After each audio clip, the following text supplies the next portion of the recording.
요즘 코로나 시대 이전에 한참 유행하던 말이 있었습니다. 어떤 말이냐 하면 바로 M4 세대라는 말입니다. 한 번쯤은 매스컴이나 신문에서 한번 들어보셨을 것입니다.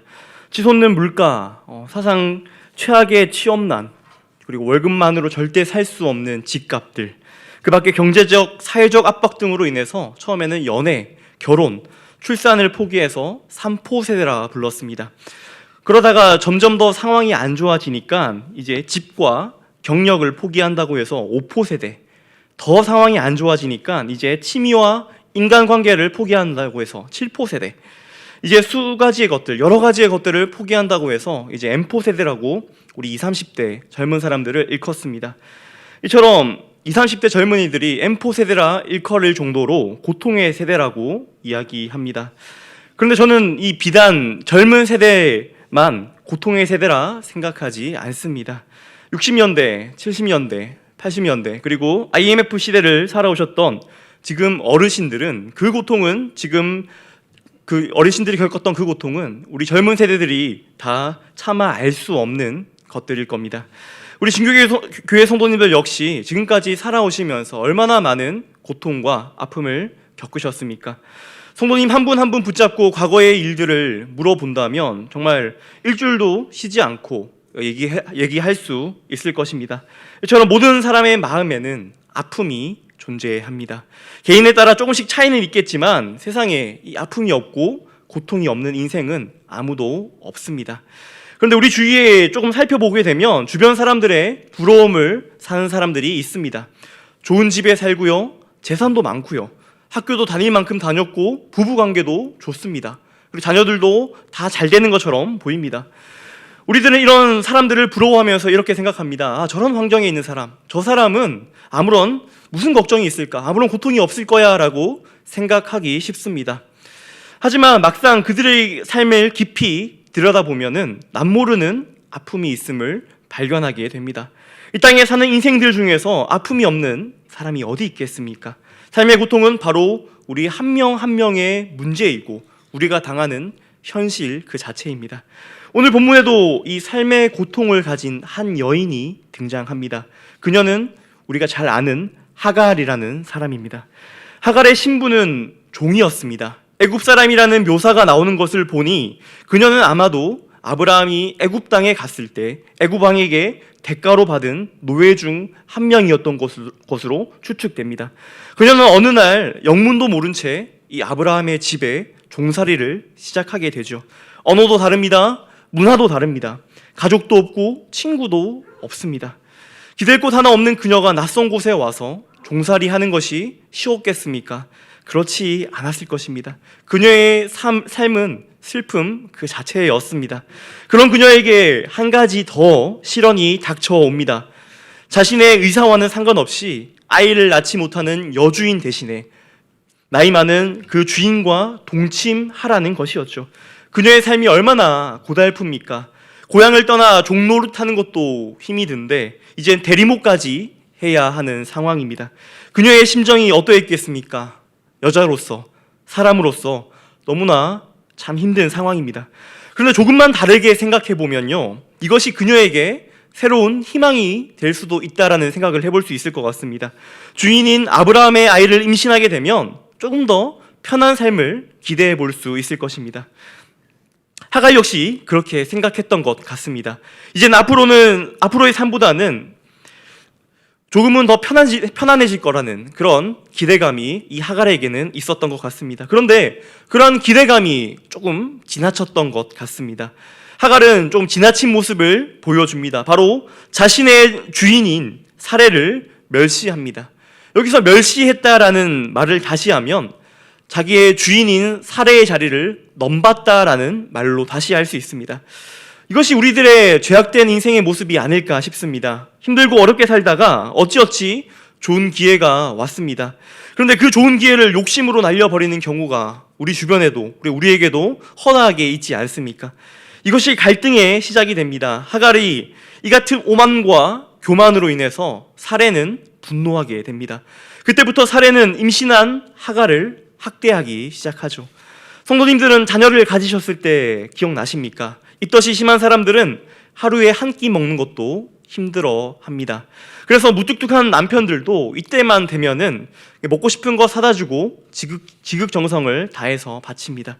저 역시도 그랬습니다. 임신을 하면은 밤에 뭐가 그렇게 먹고 싶은 것 같습니다. 제 아내가 첫째 아이 임신을 했을 때 밤 12시에 케이크 먹고 싶다 그래서 제가 그 김해 시내를 전체를 뒤져서 문이 열린 빵집을 찾아 헤맸던 기억이 있습니다. 그런데 이것이 끝이 아닙니다. 제 둘째 때는 갑자기 밤에 또 낙지볶음이 먹고 싶다고 해서 온 진교 동네를 다 돌아다니면서 낙지볶음 좀 팔아달라고 얘기했던 적이 있었습니다.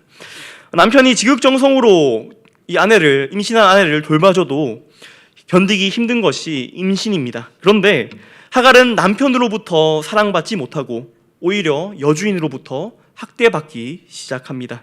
그로 인해 하갈이 당한 육체적, 정신적 고통이 얼마나 컸을지 상상이 되십니까? 고통받던 하갈은 결국 선택합니다. 참다 못해서 그녀는 인생을 건 도박을 합니다. 바로 아브라함의 집을 떠난 것이죠. 임신한 몸을 이끌고 자신의 고향인 애굽으로 가려 했습니다. 그런데 막상 길을 나서보니 그 길이 광야길이라서 너무나 힘이 듭니다. 그런데도 하갈은 이 아브라함의 집에서 받은 그 고통이 너무나 컸기 때문에 벗어나고 싶은 마음이 간절했던 모양입니다.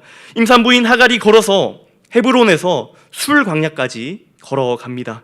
좋기 7일 이상 걸리는 이 광야길을 임산부의 몸인 이 하갈이 걸어간 것입니다. 지칠 대로 지친 이 하갈이 천신만고 끝에 한 우물에 다다랐습니다. 그때 하갈은 우물가에 주저앉아서 어떻게 합니까? 통곡합니다. 서러워서 엉엉 웁니다. 자신의 인생이 얼마나 서러웠을까요? 이제 자신의 삶은 끝이라고 생각했을 겁니다. 이제 앞으로 어디로 가야 하나? 자신의 목적지인 애굽에 간다 하더라도 누가 그 하갈을 받아주겠습니까? 그녀는 절망합니다. 눈앞이 캄캄합니다. 누가 처녀도 아닌 자신과 자신의 아이를 거둬주겠습니까? 막막한 심정으로 우물가에 주저앉아서 하갈은 울고 있습니다. 그때 그녀 앞에 한 사람이 등장하죠. 7절 말씀입니다. 7절 말씀 같이 읽도록 하겠습니다. 시작. 여호와의 사자가 광야의 샘물 곁 곧 술길 샘 곁에 그를 만나. 여기서 여호와의 사자는 누구입니까? 여기서 나온 원어 마락 야훼라고 합니다. 여기서 이 호칭은 하갈에게 나타난 여호와의 사자에게 이 구약 성경에서 처음으로 사용된 단어입니다. 이는 주로 아브라함과 이삭과 야곱에게 나타나실 때 주로 사용한 표현이면서 훗날 선지자들에게 자신을 계시하실 때 쓰인 표현입니다. 이 여호와의 사자가 여자인 하갈에게 나타난 것은 성경 전체를 통틀어서 두 번밖에 나타나지 않습니다. 삼손의 어머니에게 나타난 것을 포함해서 총 2번밖에 없다라는 것이죠. 더군다나 인간의 모습으로 나타나신 그 첫 번째 사건입니다. 지금 하갈을 만나러 오신 하나님은 어떤 분이십니까? 이 말씀을 통해 우리에게 무엇을 말씀하시고자 하는 것일까요? 그것은 바로 하나님과 우리 관계를 나타내기 위함입니다. 하나님은 작은 여종까지도 하갈도 잊지 않으시고 직접 찾아가셨습니다. 아무리 신분이 미천하다 할지라도, 아무리 비참한 삶을 살고 있다 할지라도, 세상 사람들이 눈길 한번 주지 않는 보잘것없는 그런 인생이라 할지라도, 우리가 죄 속에서 살아가는 여전한 죄인이라 할지라도 하나님은 여전히 우리를 사랑하고 계십니다. 비록 사람들은 무시하지만, 비록 사람들은 우리에게 전혀 기대하지 않고 주목하고 있는 인생이 아니라 할지라도 하나님은 오늘도 우리를 주목하고 계십니다. 그날 하갈에게 나타나신 하나님 역시 이 하갈을 처음부터 끝까지 쭉 지켜보고 계셨습니다. 사람들은 그녀를 무시하였고 심지어 그의 남편인 아브라함 역시도 그녀를 방관만 했습니다. 하갈 역시도 그녀의 삶이 끝났다 생각하고 우물가에 앉아서 통곡하고 부르짖고 있습니다. 그때 하나님께서 그 자리에 그 하갈에게 찾아가신 것입니다. 그리고 하나님께서 하갈에게 질문하십니다. 8절 같이 읽겠습니다. 시작. 이르되 사레의 여종 하갈아, 네가 어디서 왔으며 어디로 가느냐?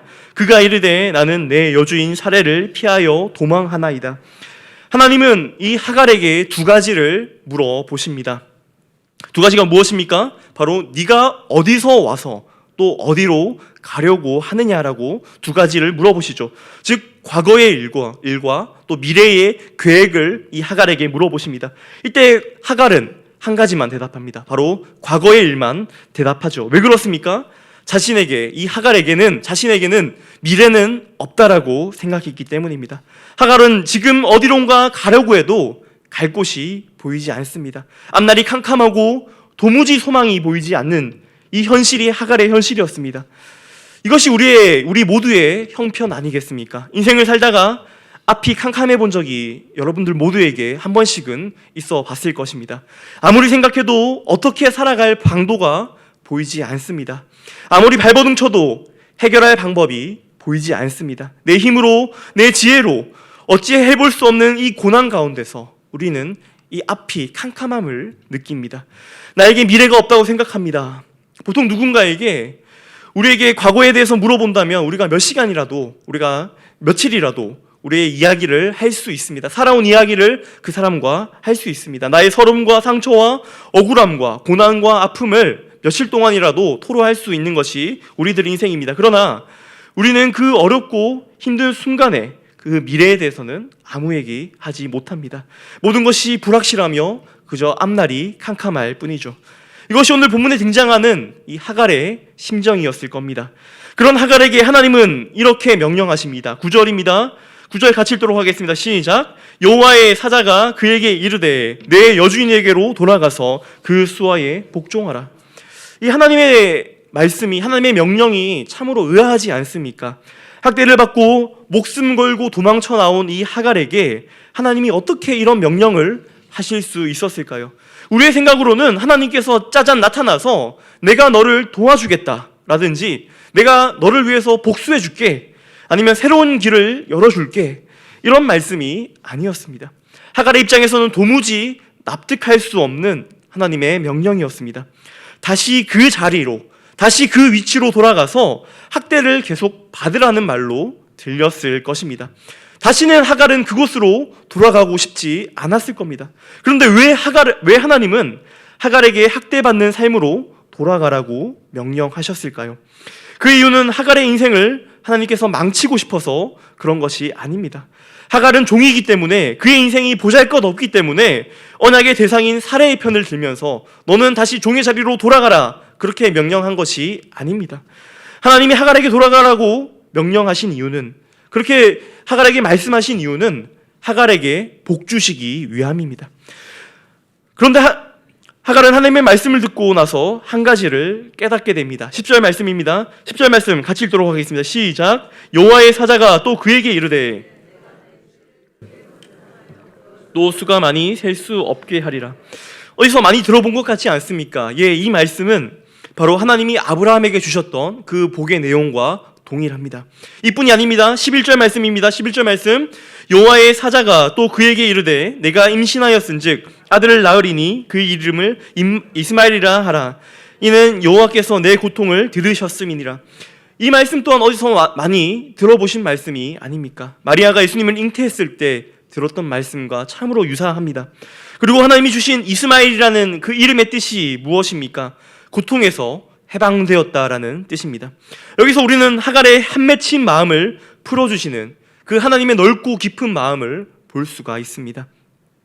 하나님은 이처럼 하갈을 천한 여종으로만 보고 계시지 않습니다. 하나님은 하갈을 너무나 사랑하시고 그를 눈동자처럼 지켜보고 계셨습니다. 하나님 앞에서는 모든 사람이 같습니다. 부한 자나 가난한 자나, 건강한 자나 병든 자나, 높은 자나 낮은 자나, 어른이나 아이나 할 거 없이 하나님은 모두를 사랑하시고 모두에게 관심이 있으시고 모두를 지켜보고 계십니다. 그런 하나님이 우리의 하나님 되십니다. 믿으십니까? 그 하나님을 신뢰하시고 온전히 믿으시기 바랍니다. 그리고 한 걸음 더 나아가 그 하나님께 순종하기를 원합니다. 이유 없는 고통은 없습니다. 우리에게 이유 없는 아픔 또한 없습니다. 우리에게 허락하신 그 고통과 아픔을 통해서 하나님은 결국은 우리에게 좋은 것을 허락해 주실 것입니다. 하갈에게 하나님은 말씀하십니다. 네 여주인에게로 돌아가라. 아무런 계획 없이 하나님이 그런 말씀하신 것이 아닙니다. 그녀의 고통과 아픔을 하나님이 모르시는 것이 아니었습니다. 그러나 하나님은 그녀에게 이스마엘이라는 아들을 주시기 위해 그를 아브라함 집으로 다시 그 박해의 장소로 돌려보내신 것입니다. 돌아간 이후에 이 하갈의 삶은 어떠했습니까? 이후의 말씀들을 살펴보면 하갈의 삶은 이전과 같지 않습니다. 하갈의 종이었던 자신의 신분을 망각한 채 여주인을 업신여겼던 그 교만한 모습에서 하나님을 만난 후로는 하갈의 모습은 겸손한 모습으로 바뀌어집니다. 그토록 괴로워 도망쳐 나갔던 그 고통스러운 삶을 통하여서 하갈을 하나님께서는 빚어 가신 것입니다. 이처럼 고통은 하나님의 복을 담아낼 수 있는 그릇이며 연단의 도구가 될 수 있습니다. 사랑하는 성도 여러분, 여러분들의 마음에는 어떤 아픔이 있으십니까? 어떤 고통들이 있으십니까? 하나님께서는 그 아픔과 그 고통을 통하여 축복을 담을 수 있는 그릇으로 쓰실 수 있으십니다. 하갈뿐만 아니라 성경 속의 수많은 인물들을 한번 보십시오. 그들은 한결같이 고통을 고통으로, 아픔을 아픔으로 그들의 인생을 거기서 끝내지 않으셨습니다.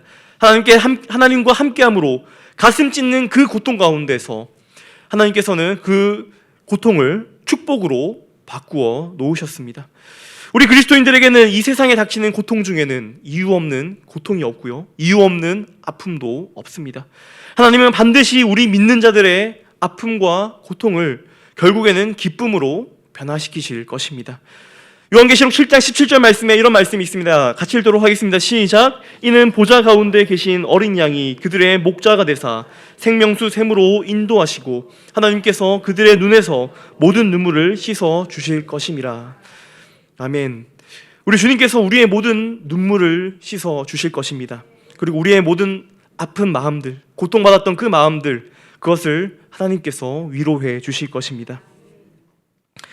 하갈의 이야기는 여기서 끝이 아닙니다. 오늘 본문에서 놀라운 하갈의 모습을 우리가 볼 수가 있습니다. 어떤 모습입니까? 바로 하갈이 감히 하나님께 이름을 지어드립니다. 원래 이름이라는 것은 높은 존재가 낮은 자를 보통 이름을 지어줍니다. 보통 강아지를 이름 짓는 것은 주인이 이름을 짓지요. 강아지가 주인에게 이름 붙여주진 않습니다. 원래 그런데 하갈은 하나님을 만난 그 순간 너무나 가슴이 벅차 올라서 너무나 감격스러워서 자신의 방식대로 하나님을 부릅니다. 그 이름이 무엇입니까? 13절 함께 읽겠습니다. 시작. 하갈이 자기에게 이르신 여호와의 이름을 나를 살피시는 하나님이라 하였으니 이는 내가 여기서 하나님을 배웠는고 함이라. 아멘. 하나님을 직접 체험한 하갈은 이제 더 이상 아브라함으로부터, 사례로부터 귀로 듣기만 한 하나님이 아니었습니다. 하갈이 직접 체험한 하나님은 나를 살피시는 하나님, 나를 감찰하시는 하나님, 나를 지켜보시는 하나님이라고 부르게 된 것이죠. 하갈은 그의 인생에서 가장 고통스러운 순간, 가장 힘든 순간, 가장 그 절망의 장소 그곳에서 그때 비로소 하나님을 만나게 된 것입니다. 하나님을 만나고 난 뒤 그녀는 한 가지를 깨닫게 된 것이죠. 자신의 고통도, 눈물도, 아픔도, 고난도 하나님께서 지금까지 다 지켜보고 계셨다는 것을 알게 된 것입니다. 그는 그 사실이 너무나 감격스러워서 하나님의 이름뿐만 아니라 그녀가 하나님을 만났던 그 우물의 이름까지도 짓습니다. 그 이름이 뭐라고 합니까? 바로 브엘라 헤로이라고 합니다. 우리말로 번역하면 살아계셔서 나를 감찰하시는 분의 우물이라고 말하고 있습니다. 신약 성경에도 하갈과 같이 우물에서 하나님을 만나는 인물이 한 명 등장하지요. 바로 누구입니까? 바로 사마리아 수가성의 한 이름 없는 한 여인입니다. 그녀 역시도 그 삶이 고통의 연속이었습니다. 남편을 5번이나 바꾸고도 지금 살고 있는 그 사람은 남편이 아닙니다. 그 안에는 누구보다 삶의 애환과 고통과 상처가 있었습니다. 그러나 그때 자신을 바라보고 계시는 그 예수님을 만나게 되죠. 예수님을 만나게 된 날, 예수님 안에서 영원히 목마르지 않는 그 생수를 이 여인이 마시게 됩니다. 수가성 여인이 예수님을 만나고 난 뒤 뭐라고 고백하는지 아십니까? 요한복음 4장 29절 말씀입니다. 같이 한번 읽도록 하겠습니다. 시작. 내가 행한 모든 일을 내게 말한 사람을 와서 보라. 이는 그리스도가 아니냐. 이게 무슨 말입니까? 이는 하갈과 똑같은 고백입니다. 아무도 자신의 아픔을 모르는 줄 알았는데, 아무도 자신이 고통당하는 것을 모를 줄 알았는데 그날 예수님을 만나게 되니까 다 보고 계셨던 것입니다. 다 알고 계셨던 것입니다. 그리고 주님을 만난 것만으로 이 여인은 회복되고 치유되었습니다. 하나님은 우리의 아픔을 누구보다 잘 아십니다. 믿으십니까? 하나님은 우리를 감찰하시는 분이십니다. 하나님은 우리의 울음소리를 외면치 않으시는 분이십니다. 이 아픔과 고통을 통해서 그분께서 우리를 더 큰 그릇으로 빚어가실 것입니다. 그러기에 감찰하시는 그 하나님을 신뢰하시기 바랍니다. 그 하나님과 만나시기 바랍니다. 그 하나님과의 만남의 자리로 나오시기 바랍니다. 그리고 그 하나님과의 만남의 시간을 만드시기 바랍니다. 그리할 때에 우리의 울음소리가 찬양으로 바뀌게 될 것입니다. 우리의 슬픔이 기쁨으로 바뀌게 될 것입니다. 하갈과 같이, 수가성 여인과 같이 우리에게 아픔의 장소가 이제는 예배의 장소로 바뀌어질 것입니다. 사랑하는 성도 여러분, 여러분들을 아프게 하는 그 아픔의 장소는, 그 우물은 어디입니까? 혹시 그것이 여러분들의 가정입니까? 혹은 직장입니까? 혹은 교회입니까? 여러분들에게 여주인 사례와 같이 고통을 주는 그 사람이 또 누구입니까? 남편입니까? 아내입니까? 자녀들입니까? 건강입니까? 경제적 어려움입니까? 그 어려움 속에서 하나님께서 우리를 바라보고 계시다는 사실을 잊지 마시기 바랍니다. 그리고 그 고통 속에서 지켜보시는 그 하나님과 깊은 만남이 있기를 바랍니다. 그리고 하나님과 그 모든 아픔과 그 슬픔을 하나님께 전부 토로해 보시기 바랍니다. 그럴 때에 하나님께서는 우리의 아픔과 큰 고통을, 그 모든 것을 다 축복으로 바뀌어 주실 줄 믿습니다. 이 은혜가 우리 모든 진교교회 성도님들에게 충만하게 있기를 주님의 이름으로 축복합니다. 이 시간 들은 말씀을 놓고 함께 기도하시겠습니다.